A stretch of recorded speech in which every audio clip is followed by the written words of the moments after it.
For all webinars, Nick is the host. All right. Well, welcome everybody. Today is September 22nd, 2021, and this is the Land Use Committee. I would ask everybody just to introduce themselves. I'm Jay Rosepepe, City Council Member and Chair. I'm Fred Chang, a Council Member. Scott Diener, Council Member. Mayor Rob Patansu. Jeff Fawcett, Fire Chief. Nick Bond, DCD Director. Carrie Salee, Long Range Planner. Scott had an addition he would like to make to the agenda. Yeah, I'd like to talk a little bit about shoreline development as it relates to the Community Event Center. Okay, if that goes last right now? Yes, please. Okay. Any other changes to the agenda? All right, let's rock and roll, Mr. Bond. Okay, I believe the mayor is first up on the agenda with the fireworks discussion. Okay, I think we talked about this at our last meeting, which was probably a couple months ago. And then you guys wanted the fire chief to participate in the conversation. So he's here too. And just my observation, and Chief Brown shared the same observation, that this last 4th of July celebration was probably the public display, that is, was in our opinion, the safest and most family-friendly event that we can recall. Typically 4th of July and that the public display happens at the same time on 4th of July, and downtown kind of turns into a bit of a war zone with large groups of people and personal fireworks going off in crowds, and it just doesn't seem real safe. And so I brought this topic to the council to discuss whether it's creating a no fireworks zone down around the public, where the public display could be viewed as an option, and then I'd heard discussions about potentially banning fireworks altogether from some of the council members. So that's really what the subject matter is, and they asked for some input from the fire chief. Rob, correct me if I'm wrong, that anything we do has 1 year till it goes into effect. Correct. So this is something that we would have to, if we're going to do something for 4th of July, we've got a couple of months till 4th of July, but it wouldn't take effect till 2023. I believe that is true for an outright ban. I don't know about if we created a zone or modifications. That could be different, and I would defer to legal counsel on that. Okay. Chief? Well, thank you, council and mayor, for letting me come in. It's the topic of discussion with many fire districts, cities around even our state and abroad on whether we have fireworks or don't have fireworks. If you have major displays like the city does, which has drawn a lot of people, there's always a concern for the safety of our residents and how that and watch the injuries of those. I did do a little bit of research just for this year, and we only had I believe it was 2 injuries and 1 fire related to fireworks. We had some brush fires throughout the evening, and those were actually the evening before, on the 3rd, that we had those. 1 structure fire the night of 4th of July this year, but it was not related to fireworks. It was electrical fire that happened. The 2 fireworks injuries, it's the minor burns in those, and nothing associated with the night of the fireworks show down later in I think we had it on the 10th of July this year. And so, I think there's a lot of consideration on this. I do find it interesting that in Kitsap County, the city of Port Orchard, for whatever reason, has the most fireworks booths. than any other area. I don't know why that is, but they're there. I would certainly want to look into those ordinances with other municipalities. I know the city of Bainbridge had enacted theirs, and this was the first year. And I could certainly reach out to the fire chief up there, Chief Turan, and have a conversation. I have put in a request to the state chief's executive, Steve Wright, who was the former fire chief here, to have that conversation with him about what the state chiefs and any information that they might have with those. And certainly look forward thinking. Mayor, on the topic of whether you can ban a certain area for a certain time, I'm not too sure on those rules and the laws that the council or you can do, but we would certainly advocate for fire safety and personal safety of our residents any way we can. And if there's a way to do that, we could do that. One of the areas that we should be considering is the overlay between the city of Port Orchard and the county, and where you may be able to ban the sell or the discharge of those fireworks within the city. If those stands just move, one block off the city property out into the county, it's hard to keep them from coming in. I think that's just something that we've seen in other municipalities. How do we? One of the concerns on Bainbridge Island was all the fireworks stands leading up to the bridge.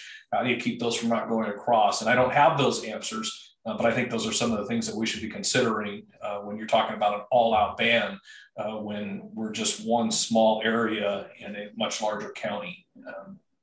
Hey, Chief, do you have any data how injuries and fires, this year versus prior years by chance? Was it down this year? Because that's what I saw is there was, by having the public display on a different day than 4th of July, it just created a safer environment for that public display. Yeah, I too am interested in those numbers. I think especially if we're going to argue for a ban or a reduction or something like that. Or our solution could be too, we don't have the public display on the 4th of July. Paulsbo doesn't. Right? No, Bremerton does this Saturday after. Paulsbo does the Saturday before. And wherever that falls is when they do that public display. It's on the weekend. Yeah. One of your options, and certainly Council Mayor, I can pull that. I'll have the staff pull the data over, see if I can get 5 years and get what we can for that time period. And I think our reporting time for fireworks is about the 20th. It's when they go on sale. So I think it's the 28th of the month. And so we collect data the 28th through the 5th. And monitor that. So I'll have them pull some data over the last 5 years. If we can, I can join you on maybe the next meeting and do that. The other part of that, Mayor, is in council, if a different day is an option for the main fireworks, could you not tie that into the Fountains of Fun the week before?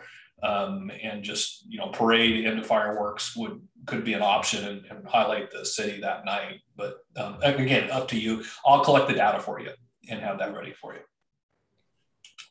And Mayor, if we could, I forgot to ask this beforehand, see what data the police chief has on, for lack of better words, disorderly or issues, because maybe, you hit on something. If we have two different days, things that would be more family centric, you don't have family centric and the city going on at the same time. That may separate the two and have two lesser event instead of one mega event. I don't know.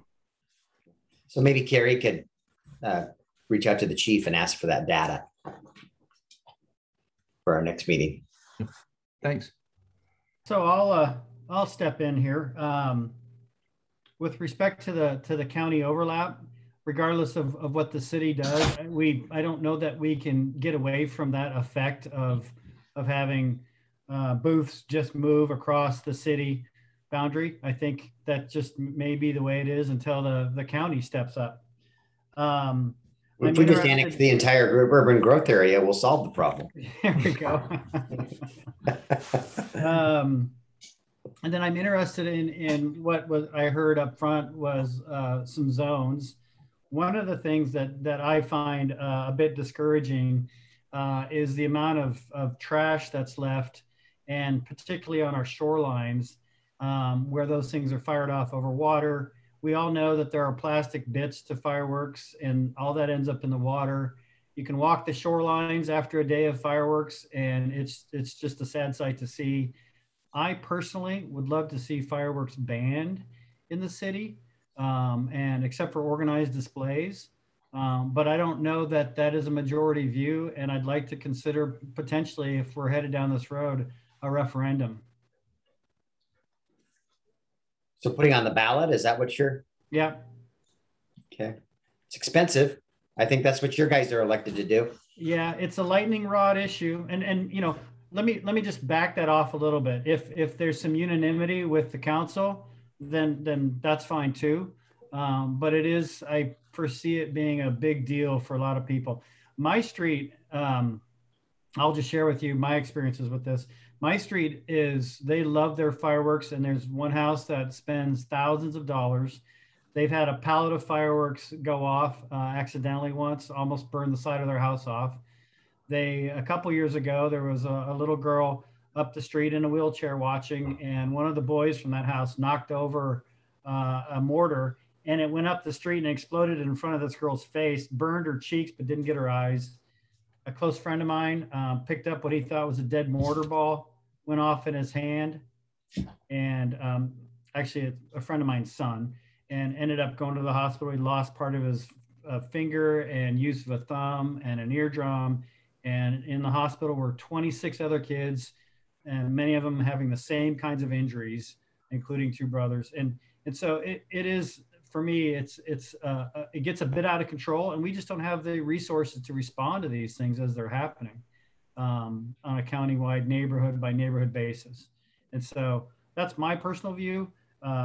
And I know that that's shared by others, and we've seen that that sentiment enacted in cities like Bainbridge Island. So I'm curious about exploring that side of an ordinance. Yeah, I know Councilmember Pichardi has a similar story with a nephew who is a high school pitching star and lost his hand on 4th of July. I'm interested in the concept of zones. I hadn't heard that before. Would this essentially demarcate where you could and could not?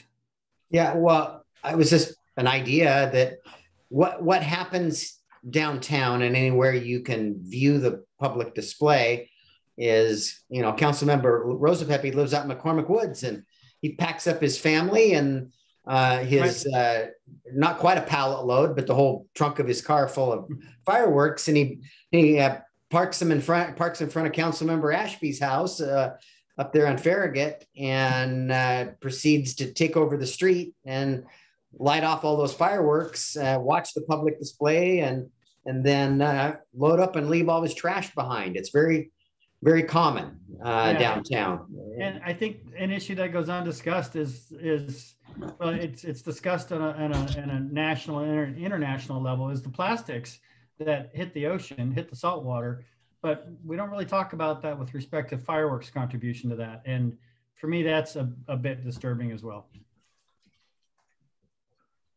I think the ban is certainly. I'll just say it's sorry, Fred. It's not just plastics. It's all the metals, the various metals that are used to create the different colors that we see, and the debris from that as well. I think there are a lot of good arguments for considering a ban, but one thing that I would like to hear more about is how do we expect something like that to be enforced? Already we have an ordinance that we know is not enforced that designates that you can only deploy fireworks at certain times on the 4th, and we know it goes before that and after those hours. It also goes on days that are not, you know, allowed in the ordinance. So what would the practical effect be? Getting back to like where booths are selling this, I think I'm neutral on where they sell them. It's just where they play them that's more of my concern. You know, if they want to sell them in the city and use them in the county, we can't control that. But I don't know that we could enforce a ban, or even if we have zones, how well can they be reinforced? I like the idea of maybe another night for the Fathoms fireworks. But then I wonder, would that just be licensed for some people to do their personal fireworks on both that night and the 4th? And once again, how would we enforce that? You know, I'm not going to call because my neighbor has too many fireworks that have gone beyond 11 p.m. But Fred, my observation there is that there's a lot of people that just want to do right by law. And so those people, you would see a reduction. You'd have to see a reduction, right? There's families that don't want to set a bad example, don't want to get in trouble, don't want to get tickets, and whose parents with, you know, teenagers and tweenagers may actually welcome this, you know. But you're right. There is going to be those people that this has been a way of life forever and will become enforcement issues. Well, you know, without getting there, I think we've asked for some more data, and I think to carry it forward to our next meeting. And you know, maybe we can do some outreach and talk. Just in answer to the mayor, the reason I go out to Councilmember Ashby's house is because they're banned in McCormick Woods by the HOA, and it's pretty much people pretty much follow it. I will tell you that. The other question I had for the chief is just, you know, what is the, you know, consideration with the dry summer we had, you know, from May on? Is this something we're going to see more of? You know, I'm very concerned, actually very concerned about that aspect of that also. So I think we got some homework here to do, and I'd like to move this on to the next meeting, if that would be okay with my other council members. Yeah, I just want to add one thing in thinking about this a little bit. We will have a much harder time enforcing a ban if that's the direction we head, if the county doesn't also take a look at trying to help with that. And so it may involve a county and a discussion with trying to ban sales in the county UGA as well. So that could be part of the conversation. I would like to give just a little bit different perspective on a couple of things. I agree that the zones is going to be difficult to enforce because it's not signed. And I think that there's a lot of people who aren't from Port Orchard who aren't going to be familiar with this. And so how does somebody actually become aware of where they can and can't discharge fireworks? But I wanted to talk about the sales, because that's something that my department has to permit. And currently state law prohibits us from charging more than $100 for a fireworks stand permit, no matter how much time is involved in permitting the temporary tent structure, which has to be approved by the building inspector, and then actually having the stand inspected by the fire marshal who we're paying. And so I think the staff time on a per tent basis is probably more than what we're allowed to charge for each individual stand. And so I think to some extent, we are subsidizing the sales of fireworks because we are limited in how much we can charge. The counterpoint to that is that if we don't sell them in Port Orchard, I think you're more likely to see people going and buying fireworks that are not the safe types of fireworks that are restricted in Port Orchard, because if they go to tribal lands, they're able to get things that are not allowed under state law. So I think banning sales locally is problematic because it's the people who want to get fireworks are going to get fireworks, and you're going to have more of the dangerous fireworks in the city overall. So just two sort of competing things to consider.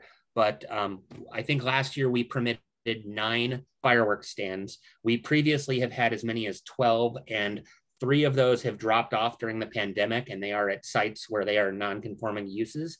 So they can't come back to those sites. They would have to find alternative locations. But there are 9 of these stands, and my understanding is they're fundraisers and they're associated with nonprofits. So I think that's also a complicating factor. And in terms of injuries, I can speak firsthand. I did catch my shirt on fire in 4th grade and had 2nd-degree burns, and I got to miss a couple of days of school. It was awesome, but it was not fun. So anyway, it does happen, and I know plenty of people who have been injured with these things and killed. I tend to agree that I mean, I threw out the idea of the zones. It's problematic, you know, and enforcement, we're not going to be able, I mean, the police don't have the resources to, if we eliminate the sale in the city and create a ban, the police are going to respond to the most egregious things, but an occasional firework, it's going to diminish over time, but it's not something that we're going to solve overnight, even if we banned it. Right. Yeah. Yeah, and I wouldn't disagree that having zones might be kind of difficult, although I would also maybe observe that one of the more easiest zones to and I'm using that word loosely, but one of the more easier areas to regulate would be our shorelines. We could have temporary A-board signs, you know, scheduled or thrown out on certain evenings that say, you know, not allowed along the shoreline. We're already doing that at the along the pathway because we're considering it part of our park system. But the parking lots and things, it's really what I see the challenge is we bring 5,000 people down and then we let people light bottle rockets off over the top of them. It's not very smart. Yeah. Even if not that many people got hurt, somebody's going to get hurt. Odds are somebody's going to get hurt. Yeah. Bottle rockets. You're certainly, you've got all the right points. You know, we've talked about all these injuries, and, you know, a lot of these injuries are not recorded because they don't call 911. And so, you know, my data may be way low. We go, oh, there's not really a problem. Well, it doesn't mean there's not a problem. There probably is. We just don't know about it. I would encourage, you know, Mayor, if Chief Brown could talk to Chief Clark up at Bainbridge Island and just see how it worked for them this year. This was their first year, or maybe council, you could talk with some of the council up there, how that worked for them. They definitely went through their 1 year, and then this was their first big year of doing that. I don't know, and Chief Brown may have some more information. One of the things to consider is because we're so inundated, the 911 system is so inundated the night of the 4th, people can call and report fireworks, but it doesn't mean the police are going to go. They're triaged. And so sometimes there's that misconception that you call, somebody's going to show up. Chief Brown would have more information on that. But just another consideration in the bigger picture. I'll grab the data that you've asked for, and whenever your next meeting is, I'll plan on being there.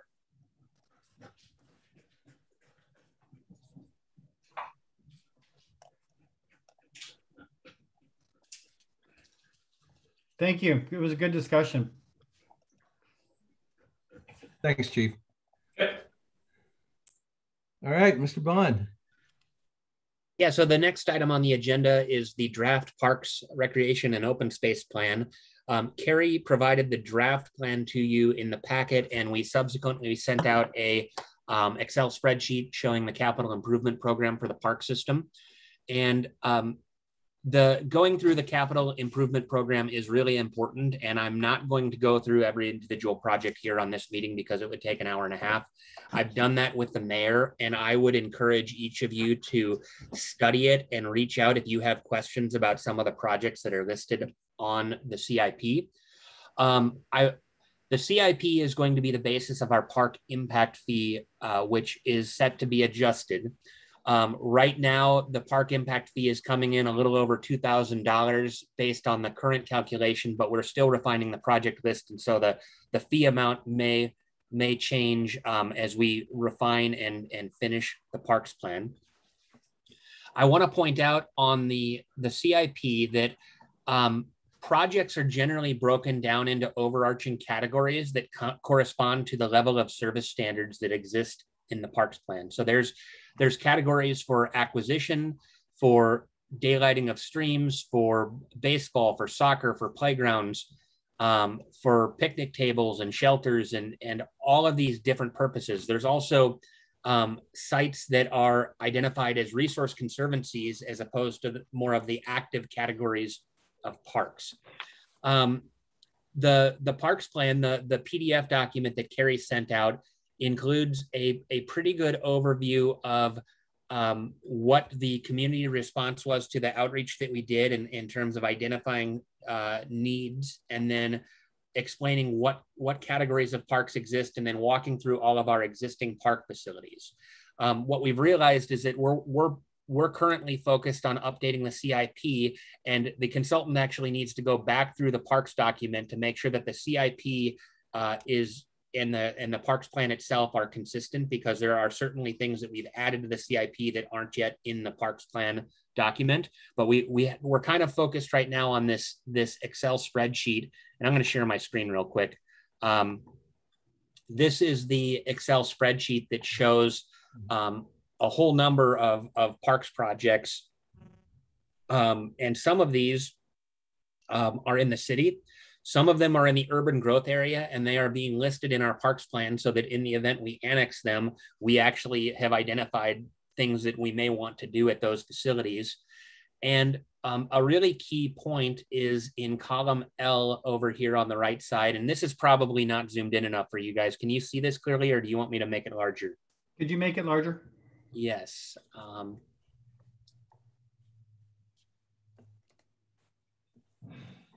Bear with me 1 second. So where you see in column E a park listed, is that the only area that that park is listed, or is it listed? It must be listed again in other. It's listed multiple times. Yeah. So for each category. So when the consultant gave this to us, he had broken every project down by, these are the Resource Conservancy acquisition projects. And then further down, you would say, these are the picnic shelter projects. And so each park was listed like 10 or 12 times. I have asked him to create, and part of the reason that he did that is that level of service is to a large extent driving these projects. And so he's building it from a level of service standpoint. I'm asking him then to resort the document so that each park, all of the aspects of each park are collected together and grouped. And I think that'll make it more readable for the public and for the city council. We just aren't quite there yet. So a really important thing about this list is for each project, we have identified, if it's acquisition, a number of acres, if it's a facility, the quantity of facilities. And then we have, the consultant has provided some prototypical project costs for $8,000 for, picnic tables and barbecue, or there's a whole number of examples in one of the appendices to the parks plan, which we have been provided. And then he's adding in columns so that we can budget the design and engineering costs. So indirect design costs, such as master planning for a park, versus direct design or direct construction cost, which is the engineering and construction management. And then for each of these projects, he's listing a percentage as to whether this is 100% funded by the city, 0% funded by the city. And these first 4 projects listed here are all resource conservancies that Waterman Mitigation Partners is working on acquiring for their wetland mitigation bank, but it helps because they're acquiring it and putting it aside for conservation. It is helping us meet a level of service standard of our parks plan. So even though it's on the CIP, but it's not being funded by the city here. So most of these are either 100%, 0%, or 50%. All of the facilities for the most part in the county are 0%. And so when you look at the city funding required, it's showing $0, even though we have a cost estimate for the facility. The only exception is some of the school sites where we have deficiencies in athletic fields. Our park system is able to help the school district develop these facilities. And so there's a number, and because I'm so zoomed in, I can't see the right column to find the project, but somewhere in here, there are a number of schools where we are listing percentages at 50% where the city is potentially going to chip in on something.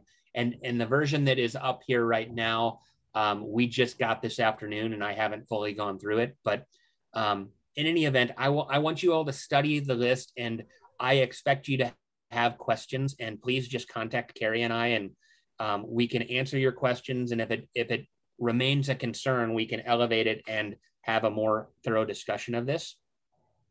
So when you say list, this is going to be resorted and then sent to us? No, I believe, Carrie, you've already sent this, correct? Yeah, so Carrie sent this to you this afternoon. Okay. And so you're just going to have to go through it in its current format and see that, there's a picnic, a playground and athletic field it corresponds to one of the parks maps, and it's in the Blueberry Ramsey Geiger Road vicinity. And we're acquiring a park that would serve that neighborhood in the future. So all of these are proposed projects.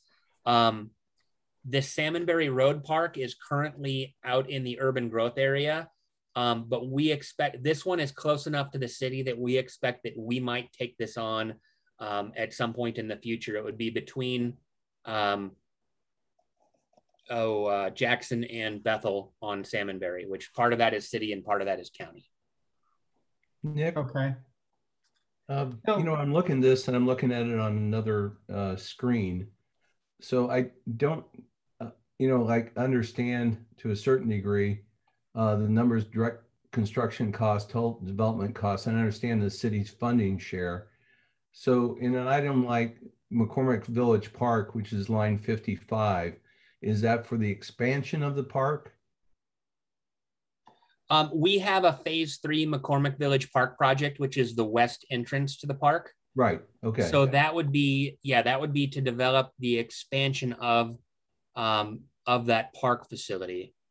And I'm realizing I have multiple spreadsheets. The consultant sent me one document this morning, and then he refined it after lunch and sent me another one. And you may be looking at a different one than I was sharing on my screen here. Yeah, well, let me switch the document that I'm sharing. I apologize. I'm sitting here and I look at the city's share at $51 million and I go, huh? Holy cow is what I just said, actually wrote down on my piece of paper. Yes. So the $51 million is the total share that the city expects to spend. And a large chunk of that is going to come from impact fees. So we're probably going to budget about maybe 30 million of that is being paid for by growth. And the remainder, we're going to have to go after grants and other sources of funding to make happen, or it'll be REAP money or local matches to develop these projects. So in order to get to the park impact fee of around $2,200 or $2,400, a big chunk of that $51 million is going to be funded by park impact fees. So I'm noticing that not all the parks, Salmonberry, for example, are in Chapter 6 with exhibits. Is correct. And that's what I mentioned is we've been refining the CIP, and the consultant needs to go back through the Chapter 5 and 6 and reconcile the maps and come up with a fact sheet for each proposed park. And so he's going to do that once we finalize the CIP, but he hadn't done that yet. And we had a little bit of a disconnect. He had sent us the entire draft plan, and I was saying, okay, yeah, but where's the CIP? And he thought he had sent us the CIP and he hadn't. And so for a few months there, he was operating under the assumption that we had the CIP, and I kept waiting for it to be sent to me. And so finally we got that resolved, and we're now working through the details of the CIP, which is really sort of where the rubber meets the road. And then as that's been revised, he needs to go back and clean up the rest of the document. So could you back up for a second? So is the spreadsheet going to be included with the parks plan at the end? Yes, it will be an appendix of the parks plan. Okay, good. Okay. And just so I understand what you're asking, Nick, you're asking us to go through this line by line, if we can, to see if what's proposed for some of these parks is what we're looking at wanting to do, or I'm not sure I followed what you were asking us to do here. Yeah, exactly. So, okay. So the document that Carrie sent you, I apologize, I was sharing the wrong screen. The top half of the document is all of the properties we're going to acquire. So there are the acquisition of resource conservancies, then there's acquisition of resource activities, trail acquisitions, playground acquisitions, and then the rec center, which includes the community event center, which can partially be funded by impact fees. So these are all the properties that we hope to acquire. One of the things our attorney recommended that we do is we add a line to this that has like a generic acreage that says acquire an additional 5 acres of resource activities, and that will give you the flexibility as opportunities present themselves to acquire properties if they become available and the council suddenly decides, hey, this property is for sale, it's a great location, it makes a lot of sense for a park. That would give you flexibility. So anyway, in terms of the acquisitions though, if you look at the right column, only half of these we're actually putting any money towards. We're simply identifying needs more than we are actually proposing at this time to fund some of these. Okay. So the community event center here, we've got $2 million for the land acquisition at 100% share. For the pedestrian path, so the pedestrian path is both a transportation facility and a recreation facility. We have determined that the transportation funding that we have in place now, because land values have gone up and prices have gone up, is probably insufficient to acquire everything that is needed. So we're proposing to make it so that parks can pay for about 50% of the total cost. Nice. Likewise, the Ruby Creek Regional Park, that was identified in the sub area plan. We're putting $750,000 at 100%. So in this case, if Kitsap Transit, as part of their park and ride development, wants to dedicate the critical areas along the creek and some of the floodplains to make them available for a park, and at the same time they want to surplus their frontage for development, they could provide that to the city and create a credit for those future development pads that could then incentivize the development in the Ruby Creek area, so that they would they'd be basically providing that land rather than building park facilities. So this, you know, all of these projects, some of them have been identified with the purpose that we want private people to build these, and we're willing to give them park impact fee credits to make that happen. The stair climb on Prospect Street is another example. We have listed I think it's the Orchard Prospect Street hill climb here on line 40. We haven't put a ton of money towards it, and we really don't know what the cost of building that facility is going to be, because it's covering a parking garage, but we would really like to make that public space available. And we're trying to figure out, you know, how to give some credit for providing that space publicly. So that's also listed here in the CIP. So I expect we should keep this on the agenda and have probably more discussion next month, but I wanted to introduce this to you and give you an opportunity to I mean, if you have general comments on the draft plan as it's written, I'm happy to take questions, or we can have further discussion, but I'm really trying to introduce you to the document and kind of point you in the right direction as you're reading through it. Is there a time frame on this? We are aiming, we're scheduling a public presentation with our consultant to the Planning Commission on the 5th. We were going to send out an invite to the council members that if you want to attend, we can certainly advertise it, or you can just watch the video after the fact. But that's really the big public presentation and unveiling of the plan. And so in the next 2 weeks, our consultant has to take the CIP, which I'm still working on at this time, and he's going to then have to go through the plan and make sure that everything is consistent with the CIP. So would you see this as coming to the council's work study in October? I think the work study in October is likely to be budget. We are aiming to take this to the council in November, I believe. Okay. And it's part of our annual comp plan amendment, and so we have to get this adopted by the end of the year. Ideally, it would be adopted by the end of November. So we're hoping that we can get this far enough along that council will be comfortable with it. But if we needed to go into December, we have some room. Otherwise, we're pushing our 2021 comp plan amendment into 2022, which of course you're only allowed to amend the comp plan once per year. Can you please send that invite out for the October 5th meeting? Because I'll be honest with you, I need to get more up to speed on this one. Thanks. Sure. So I'm observing that there's a lot here. And maybe what could be helpful, and perhaps we can make this fit or perhaps not, but would it be helpful if we took a couple hours and toured these sites together safely and kept our distance, so that we could understand, we could have a discussion on site as to whether some of these improvements make sense or not. Not too terribly long ago, my daughter had a soccer game at the Veterans Memorial Park. And I know that that's something that the county has wanted to perhaps offload to the city. And so I walked the back parks, and, you know, that's an example of a park that I think has lots of potential. And there's the fields are in good shape.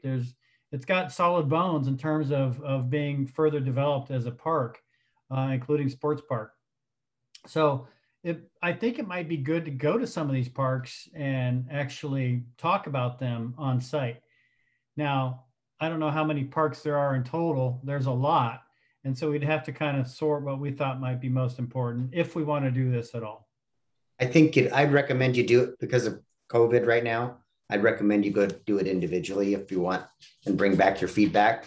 I think the only way we're interested in Veterans Park, because it's a huge price tag, is if we have a Parks and Rec levy, which I hope we do at some point. This is part of that process for us to develop a plan and go to the voters. And I would love to have Veterans Park as an asset in the city, because it's completely underutilized. It's a gigantic homeless camp right now, and it should be youth soccer fields and a very active facility, and it's not. Yeah.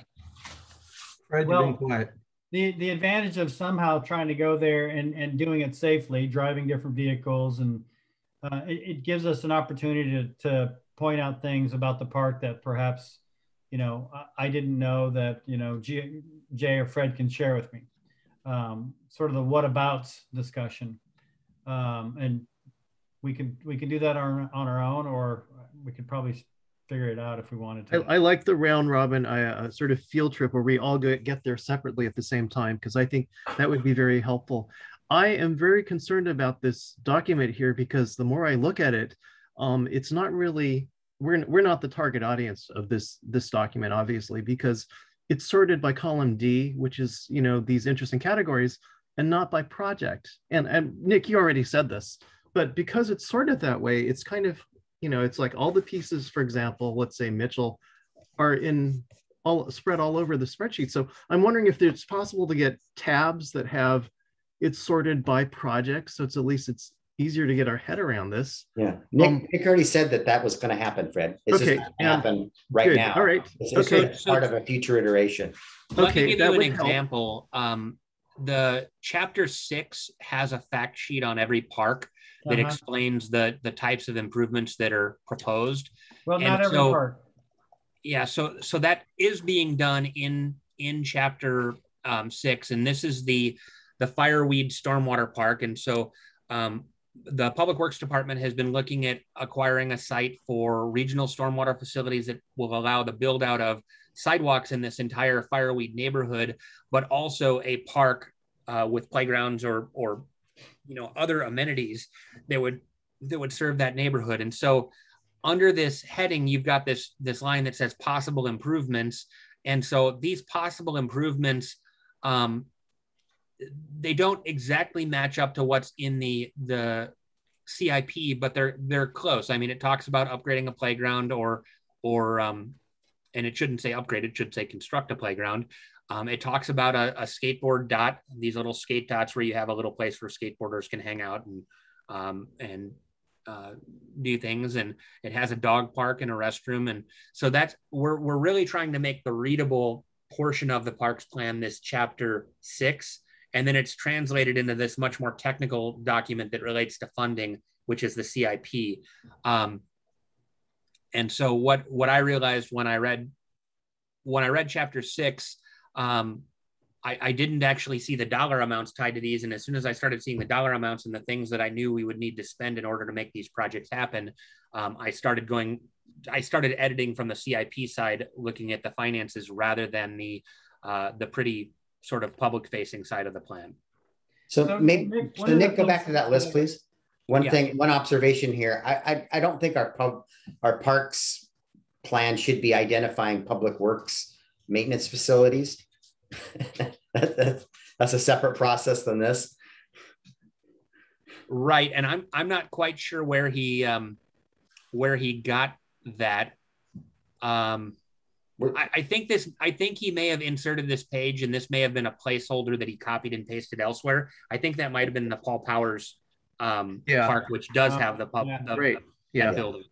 Yeah. Hey, Nick, one thing that I would find helpful for me anyways is, you know, when we're looking at all these parks, and there's a lot of them, and we're looking at the possibility of uses, if I were to recommend, for example, a soccer field or a baseball field for each one of those, or even maybe half of them, we might be too saturated in those kinds of fields. And so how do we know when we're looking at what we might think to be desirable developments as to whether that is something that fits? It's almost like we need to step back from more of a global perspective and see kind of, you know, what's mapped out and what we're kind of looking at for what we want.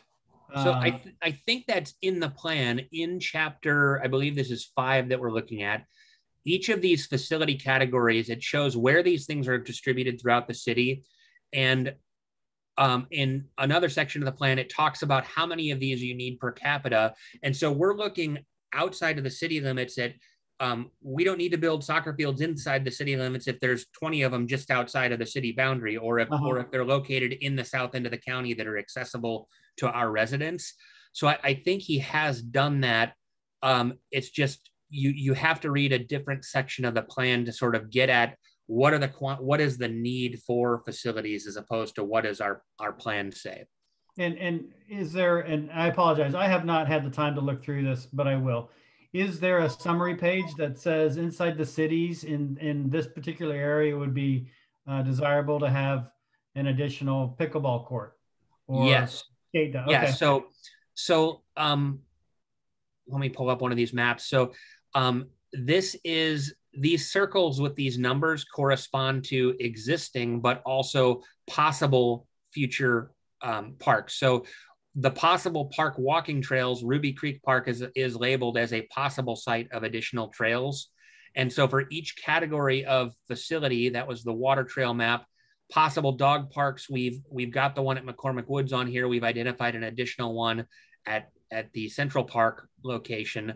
And so some of the things that are on the list will say at Salmonberry Road, without actually we don't actually have a specific site in mind at this time. We've just identified on a map that this general vicinity is lacking this facility in close proximity. And so the maps kind of show what do we have and where are the gaps spatially for each category of facility.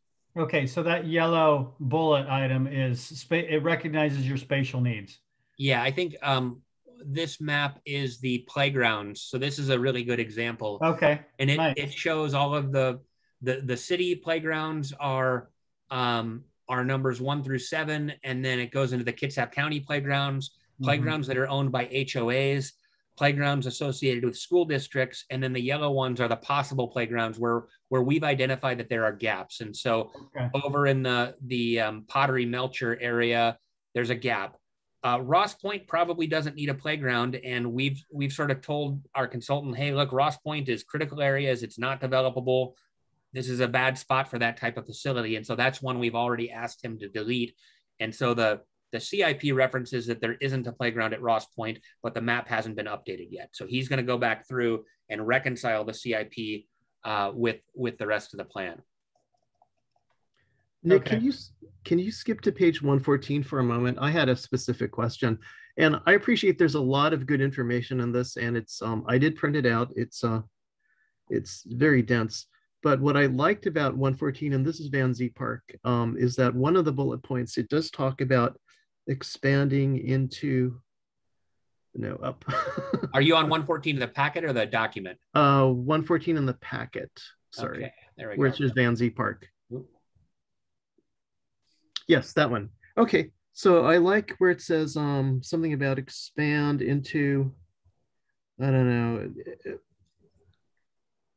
Okay, if you look at the park itself and the red outline in the picture, and you see there are corners, what I like about the plan, or what I heard from you saying, is that if some of those parcels ever became for sale, might it make sense for the city to acquire them? And I don't. Yeah.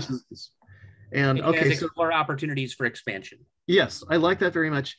Are those options there reflected on the CIP? And they may not be, because I couldn't see it in a quick reading. Well, they would be under the acquisition section, which is at the top. And so I don't see Van Zee Park listed. And so that's exactly the type of comment that we are looking for. Okay. I find it I like the concept, because when you look at the way the park is set out, it does look like some of the expansion would make sense if it ever came on the market at a price that we would want to acquire it at. Yeah, definitely. But it would be great to get that on our radar, because, for example, the southeast corner, or the lower right corner, was at one time for sale. And I thought, well, it might be nice if we bought that maybe for parking, but it wasn't on our radar at that point. Right. Okay, so Nice I thing think about this really, document, it puts it on the radar. That's Yeah, and that's really great. good I about think that's what's really helpful about it, is that it really is very comprehensive and useful. yeah, and that's, I think, our attorney's suggestion that we have a generic land acquisition category on for each type of park. If you just say acquire 10 acres of this type, it gives you the ability to choose when and where you make that acquisition. And Okay. right now, without that being in the CIP, you could have a great opportunity to buy something to expand Van Zee Park. And without it being in the CIP, it's not something that you can do with, at least with park impact fee money. You could maybe do it with even REIT money. It would have to be in it would have to be in your CIP somewhere. So that's why it's really important that we go through. And I mean, I've spent probably 30 hours updating these spreadsheets and trying to go through back and forth. And it is not an easy task. And I think we're getting closer, but we still have more work to do. So in this example, where you've got the possible improvements, are all of those shown in the CIP then? More or less. I mean, the pickleball, like, let's go to, I think the pickleball is actually covered under the heading of a, what's the term, Carrie? Sport court? That's not a good example because we already did it.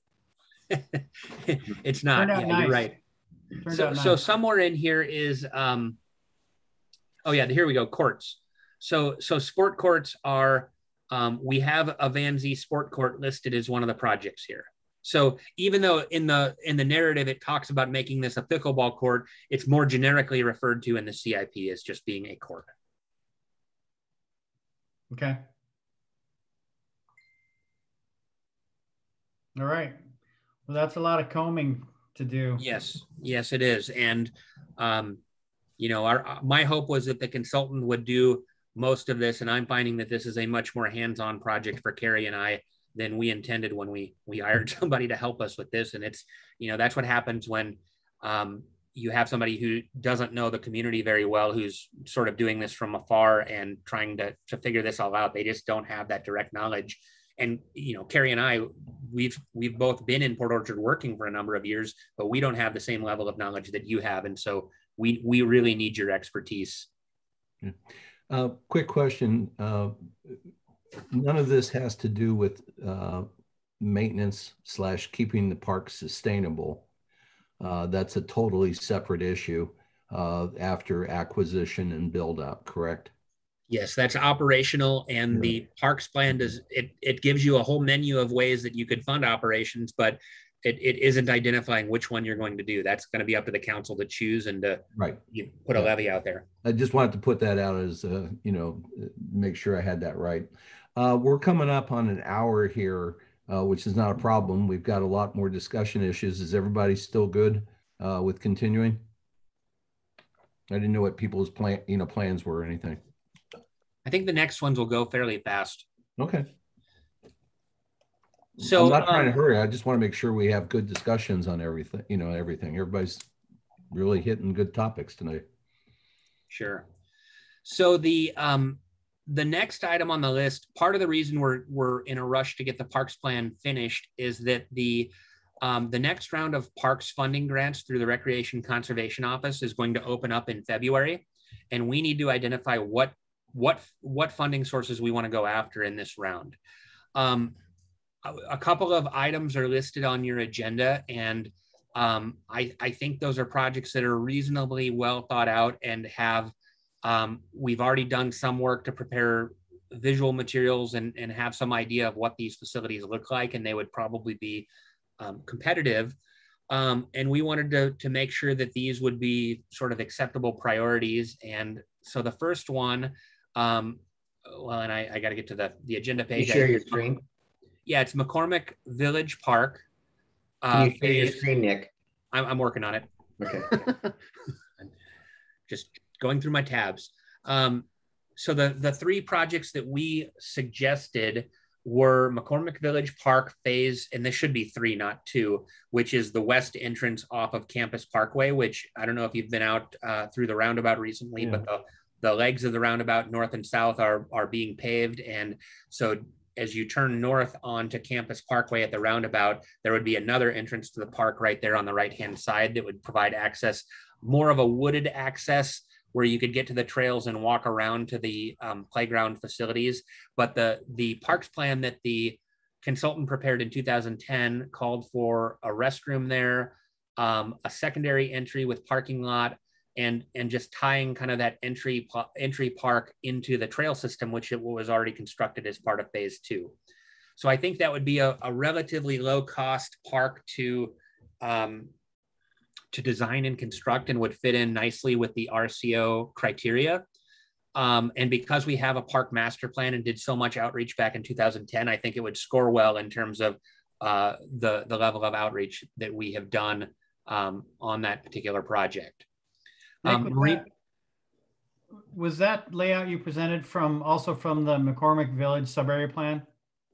Yeah, it's okay. Shown in the McCormick Village sub-area plan. It was kind of overlaid with the graphics. So we just took the park graphic and dropped it right in there. Okay.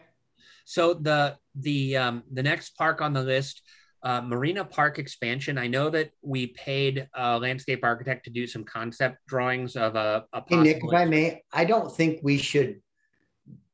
That's going to be a long process to get the port on board with that, because that's their property. I think if we want to do something on the waterfront, it's related to the plazas. Mm-hmm. How would that perform in a grant versus this particular project? It's tough to say. The plazas don't really fit squarely into like a recreational category where you're providing a playground or a baseball field. It's really just a public gathering space.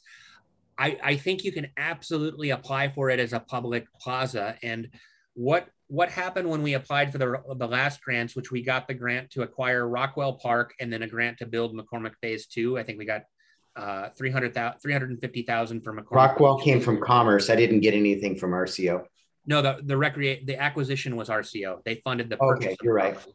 So I think that I think we can apply for the plaza, and then what happens is RCO comes up with a ranked list, and then that ranked list, they draw a line where you're either above or below the line, and then we have our lobbyists go to work and try to get the line moved by putting more money into the program. So it doesn't hurt to put these things into RCO. I don't think that the plaza would score as high as other parks that have more true park facilities like restrooms and picnic tables and shelters, but I think it would get on a list. And because it provides water to the access, it might score in kind of the 60% of the way down the list. And if we can get our lobbyists to work, we could probably get that funded. I mean, I'm willing to go to bat with the port, and we could get traction with it. And versus we had a pretty good plan, but we've learned that splash pads are the rage. With that children's park right there, I think if we we probably want to relook at that concept and potentially consider an interactive splash pad on the waterfront. Yes, using seawater. Perfect. Yeah. No, it'd be recycled water, but probably not seawater. So, Rob, are you concerned about the port and how they feel about the park expansion? Well, just from this, Kerry Bozeman's would be totally on. It's going to be a more difficult process than a property that we own and control. Right. And we're going to squeeze commuter parking on the waterfront, and we're likely going to move them. Their lease is where the commuter parking is, and our lease is where their marina parking is right now, out in front of their offices by the sewer lift station. Uh-huh. When we build the community center and rebuild the sewer lift station, we're likely going to take our parking back and have to give them their parking back. Okay. And we will end up squeezing their marina operations parking, and they aren't going to be excited about that. And I'm trying to convince them to participate in a parking garage, but that's just a bigger conversation than just building a park on property we own. I'm just being realistic. Okay, I understand. So The third project that we were putting forward, in which Public Works has already started on to some degree, is the Fireweed Stormwater Park. And so I know that we've already done an appraisal on looking at trying to acquire some property, and I think it's likely that we're going to own property in the near future. We will need to do a master plan for that park and then design the park improvements and meet with the neighborhood and figure out how to program that park. But I think, you know, that's similar to McCormick Village Park, in that it's a totally new facility that serves an underserved neighborhood. And I think it would probably score well, although it would score better if we did the master plan first and then applied for funding. But it still doesn't hurt to ask if Public Works can put together a good enough concept plan for what we want to build. And then we can go get the RCO money to at least build the initial access into the park, and some limited improvements. But I'm really just looking for suggestions on what grant applications we should plan on filling out, so that my staff can start looking at the criteria and figuring out how to make graphics or visuals to really sell this to the board. Because for each grant application we file, we have to go give a presentation to the funding board, and then they are going to score us based on our presentation. So it's, you know, what projects do you think are going to score well, and which ones would you like us to pursue? Nick, if you had a fourth project, what would it be? Oh, I don't know. I think that, yeah, I think the downtown plazas are going to be really important given the timing. I think the timing and the need to do something around the community event center is going to align really well with the funding program. The problem that I see is that we are totally focusing landward of the pathway. And I think where we would get all the points in scoring is doing the restoration of the shoreline, but we haven't started designing that yet. And we really don't know what it is that we want to do. So I think that's sort of the sexier project to a funding board that's looking at considerations beyond recreation that includes environmental concerns and other priorities. But I think going for money to do the ground surrounding the community center is probably a good project, and it's the right time to do that. But I think they may penalize us if we only ask for money to do something landward of the pedestrian path and ignore the riprap armoring. Well, so given that you've got concerns about the Marina Park expansion and that there's concerns about the plaza and whether that would score as well, is there a fifth project that fits better? Are you asking to prioritize among these three? No, this is not, I mean, you can pull anything off of the CIP from the draft parks plan and say, this is something that we want to do.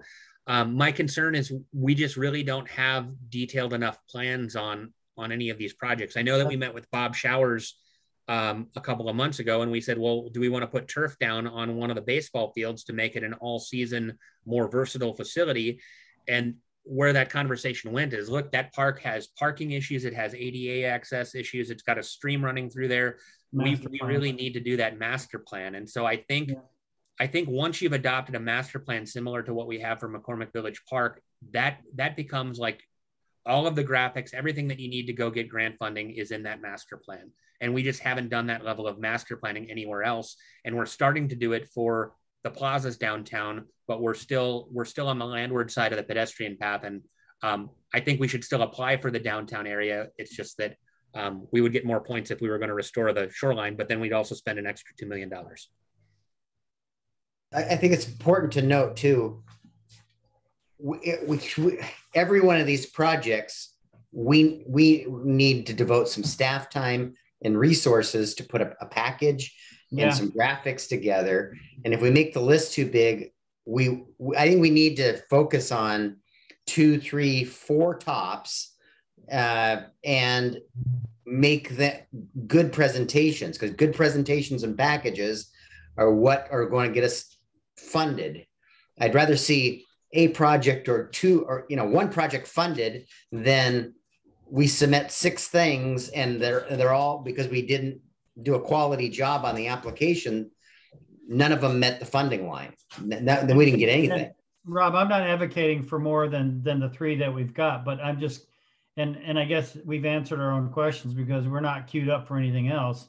I just am hopeful that the Marina Park expansion can get some traction. And if the port's not on board, then we're spinning our wheels there. That's what I'm afraid of, is that there's too many moving parts right now, and with things unanswered. We're doing exciting stuff with the community center, but I don't have all the answers yet, and they're going to want the answers, and I can't give them to them yet.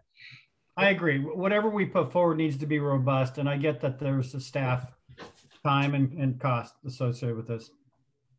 Yeah, I think I think the project that's not on here, I would say that Orchard Street Plaza. And if we can get graphics from our consultant as part of the work that they're already doing, that really focuses on the area between the sewer lift station and Bay Street, rather than looking at the water side and just say, look, we're not proposing to touch the waterfront as part of this. We're really doing a gathering place that's near the waterfront right now. I think that would be, that's probably the one that I would add to this list. And I would probably take the Marina Park expansion away first, given the uncertainty about ownership and agreements that would be needed to make that happen. Also, the Marina Park expansion may need to be a joint application between both the port and the city. And I think we'll probably need a more detailed plan that we all agree to before we put that one forward. I agree completely.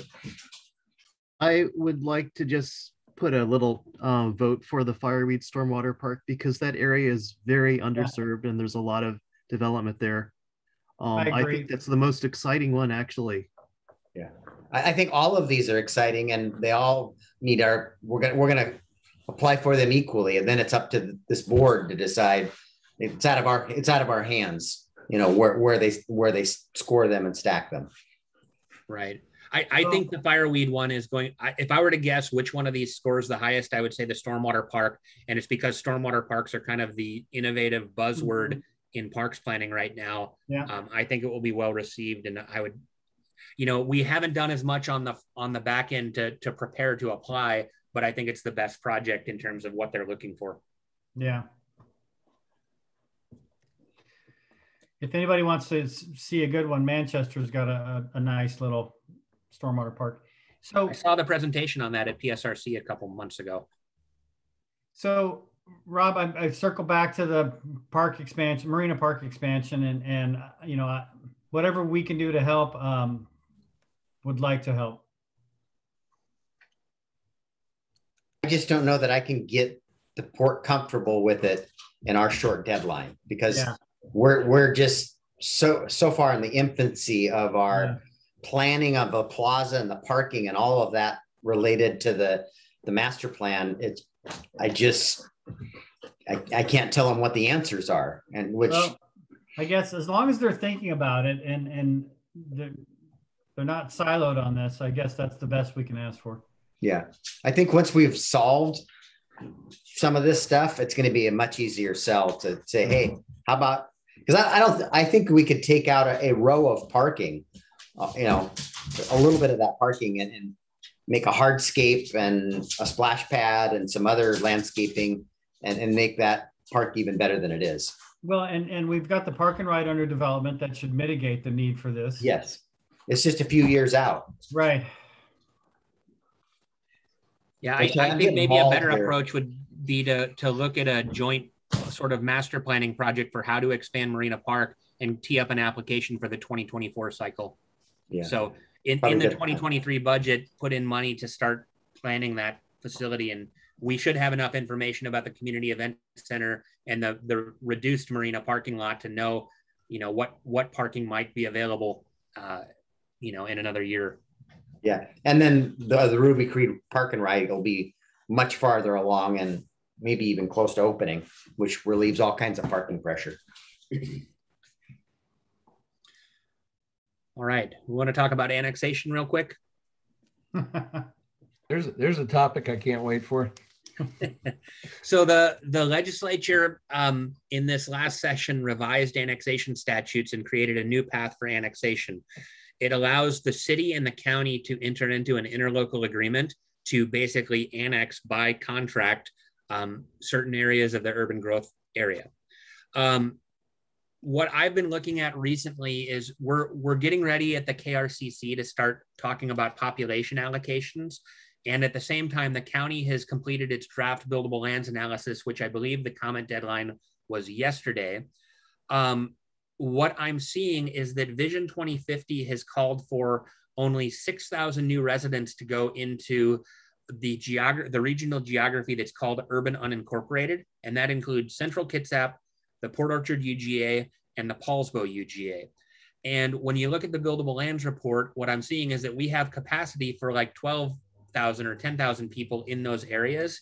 Basically, we have more land in that category than what the regional strategy calls for. So my worry is that it appears to me that our UGA is probably still a little bit too large.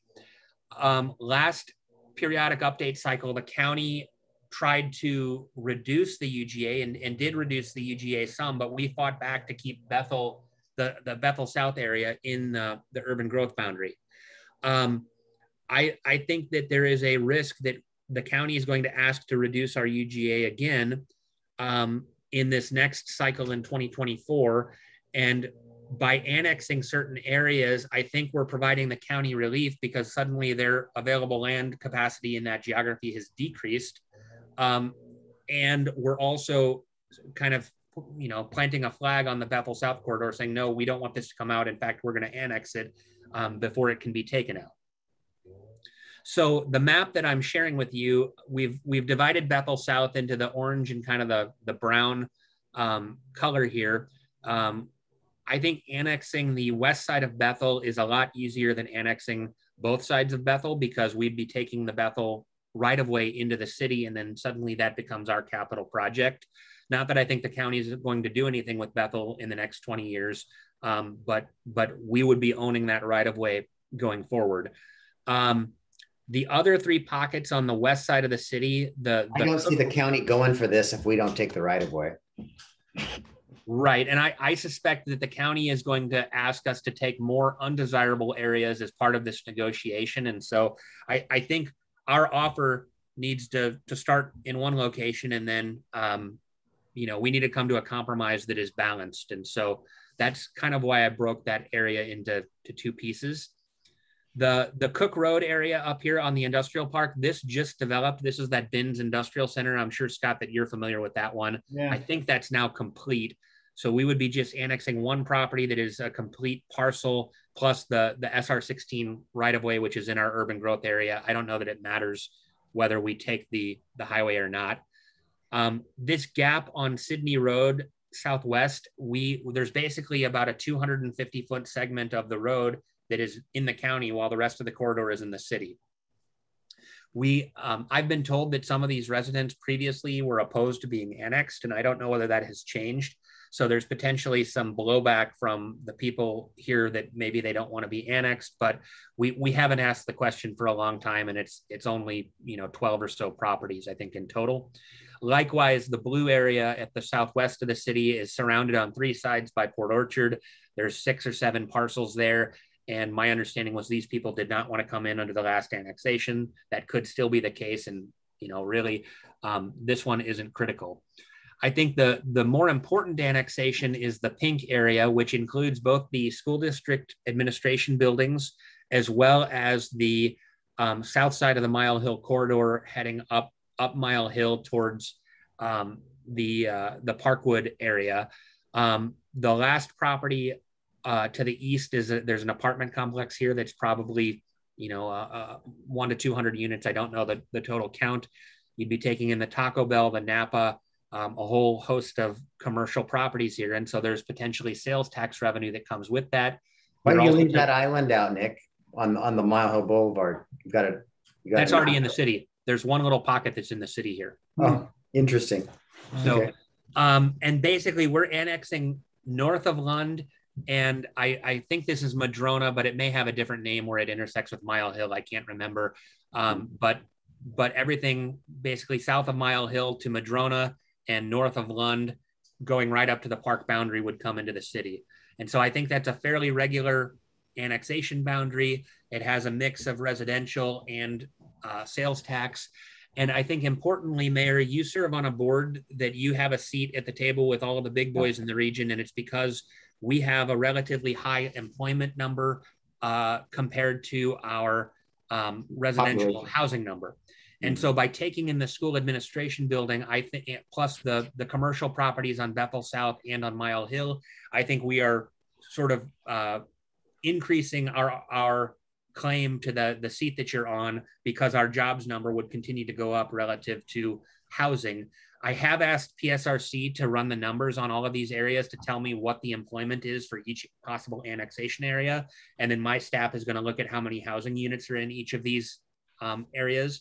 And so we can see sort of what the ratio is of the area that we would be annexing compared to our existing number, to make sure that this is in fact not going to harm us when it comes to our seat at the table.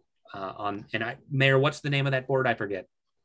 I'm on the executive board for the Puget Sound Regional Council, and yeah, I'm the small. We are by far the smallest city at that table. You know, Paulsbo's previously we shared a seat with Paulsbo, Bainbridge, and us.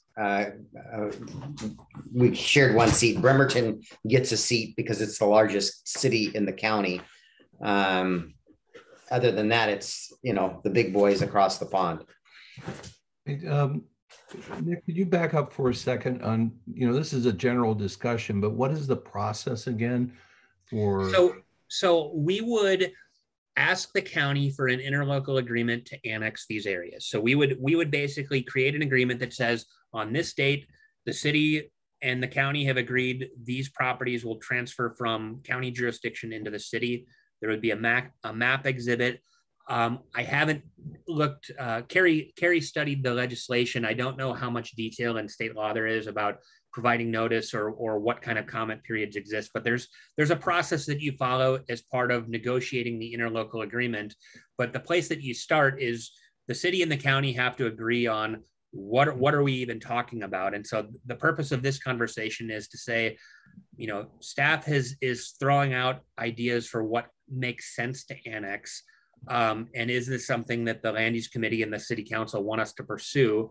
And then we need to have a companion conversation with the county to say, is the county open to this sort of agreement? And they may not be. You know, it's hard to say. They may ask as part of that agreement for the soft landing that they got with the Bethel corridor. So does it still follow the process of the citizens needing to approve? No, this is a new state law that just passed. Okay, Yeah. That's what I was wondering. Thank you. Yeah, the state law was basically created because there's so many pockets of county that are urban and they aren't being annexed because the residents don't want to be annexed, but the growth management wants cities to be the provider of services for all urban areas. And they want logical boundaries as well. Yeah. Right. And so this gives us the ability to agree to do the thing that's been really difficult to do for the past 30 years under the Growth Management Act. Wow. So there would be no referendum of any of the property owners. Be a public hearing. Yeah, there would be a public hearing, but not a vote. Yeah. That's rife with interest and controversy. So yeah, and I don't know what the implications are of annexing people against their will when they become voters in the city all of a sudden. So probably not good.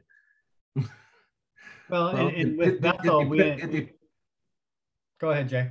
No, I was just going to say it depends. One of the reasons McCormick Woods joined was because they were dissatisfied with some of the services from the county, and they've been happy with the city. So who knows? They got different rates on utilities as well. Yeah. I don't know that. Yeah. But Jay, what kind of vote was that? Was that an actual vote at a ballot, or was that a poll? It was a sign up based on property values, and there had to be so much of property values. So we went, and since I was part of the polling group, we went and asked people with the highest property values in their houses to sign up, and most of them did. Fred, you were on the council. Was it our typical annexation where through the petition method, where the community gathered signatures and asked to join the city, and the city council held a public hearing, and then we voted on it? Yeah. So we wouldn't have to do that, or that wouldn't happen for this type of annexation. Correct. This is new legislation that the state passed this last year. It'll be done with the comprehensive plan. So if we were going to pursue this, I think the I mean, I've never really been a proponent of annexation because of the amount of liabilities that you take on. And it is a huge volume of work that gets shifted from the county to the city. And it's especially difficult to do. I think the last annexations happened when we had a recession, and so it wasn't quite as painful, but transferring all the development permits and all this activity to the city it's not an easy task. But given the 2024 comprehensive plan update deadline, I mean, that's really the deadline that is driving this. And I think what you tell the homeowners, especially in the Bethel South area, I think the pink area is less at risk. But the Bethel South area, they could lose their urban designation and go back to being rural land.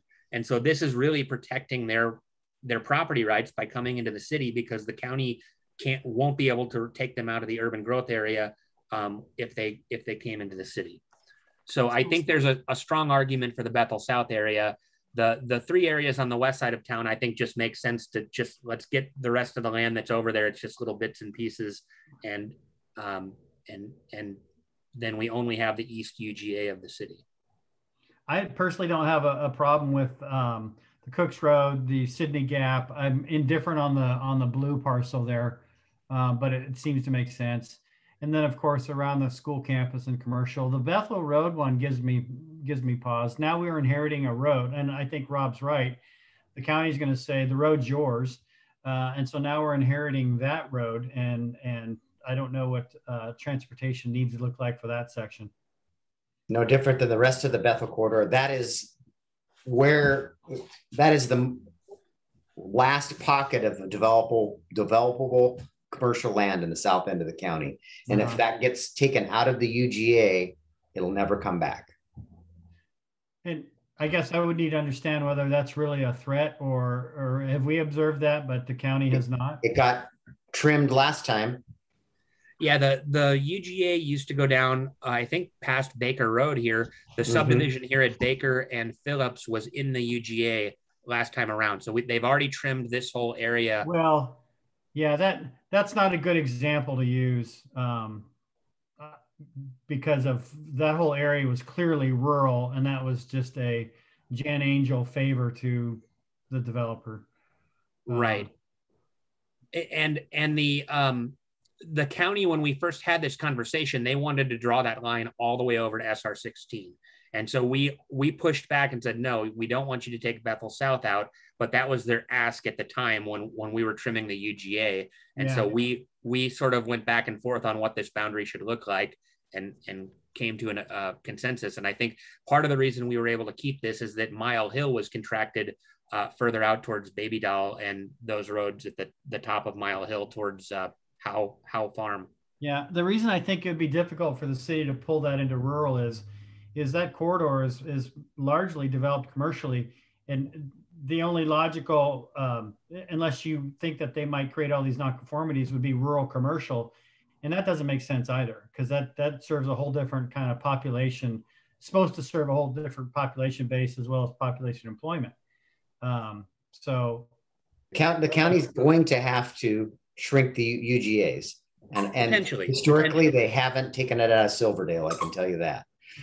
Yeah. And Silverdale is a different geography, so it doesn't have the same pressure that the unincorporated geographies have. So it really is Paulsbo, which has only like 50 acres of UGA, Central Kitsap and South Kitsap. And I think the county is going to be more protective of Central Kitsap than South Kitsap in terms of where do they make the cut. Yeah, and Kingston plays into this as well. Kingston's a high capacity transit community, so it's in the same category as the city of Port Orchard. Yeah. Okay. So, and I think the real benefit of the Bethel South, I mean, you do have a used car dealer down here. I think there's an auction site. There's the landscape supply, the Arrow Lumber. I don't know how the delivery sales tax system plays out for Arrow Lumber, but at least in my previous jurisdiction, I know that Arrow Lumber was a massive sales tax generator, much more than anybody would have ever expected. And so I think there are some sales tax assets, especially at the south end of that corridor. Yeah. Relatively new mini storage as well. So next steps, Nick? Well, I think the question is, do you want me to explore this? I've asked for a meeting with the county just to say, hey, are you aware of this new law? And does the county have any interest in talking about this? but They're I aware don't of want to it. propose a map until I have council support and the mayor telling me to do that. I support the 3 on the right as priorities over the tiny ones on the left. I would definitely go for Bethel South though. I think the one around Birch there, it's completely surrounded by the city. The other 2 on the fringes probably don't matter. The one up on the top left corner of the map though is, I mean, it's just cleaning up the boundaries of the city. I'm not opposed to those being annexed. It's just that I don't think they're as urgent as the Bethel South one and maybe the Pink Mile Hill areas. I think, I think the closing Pink Mile city- Hill is really important for the mayor's seat on the PSRC board. I think But we don't closing care the about city that. gap is important too. You do. That's where our money comes from. All right, so why don't you go ahead and proceed? I would say, as long as you have the mayor's blessing, from my viewpoint, definitely a thumbs up. Fred, Scott.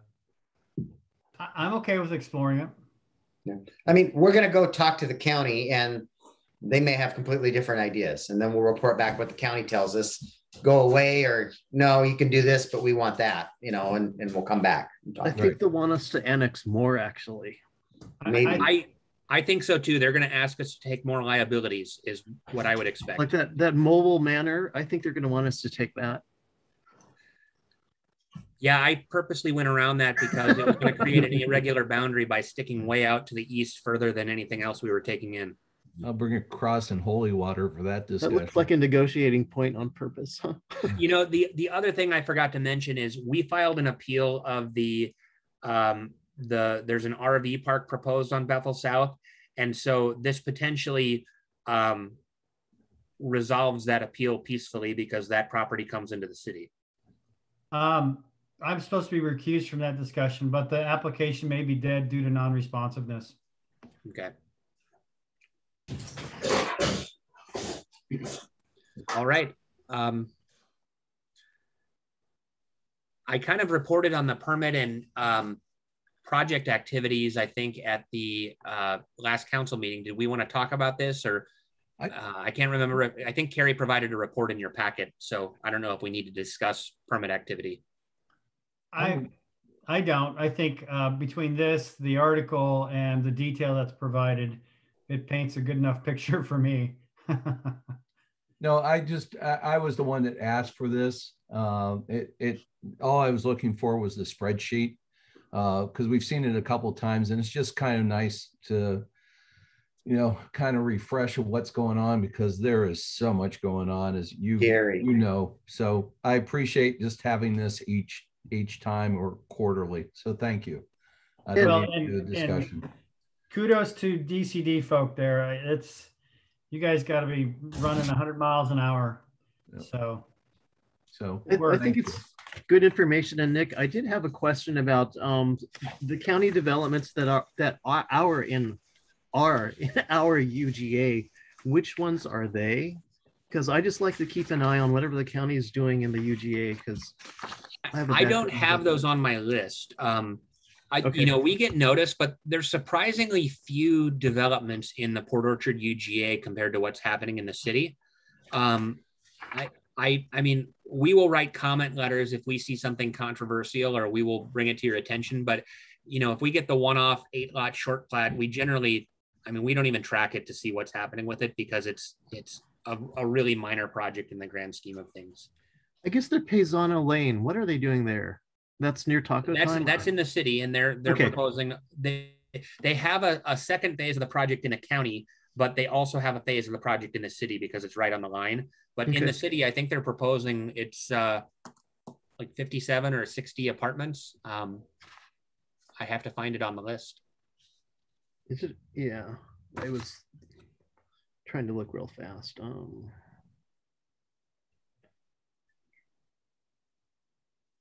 Huh.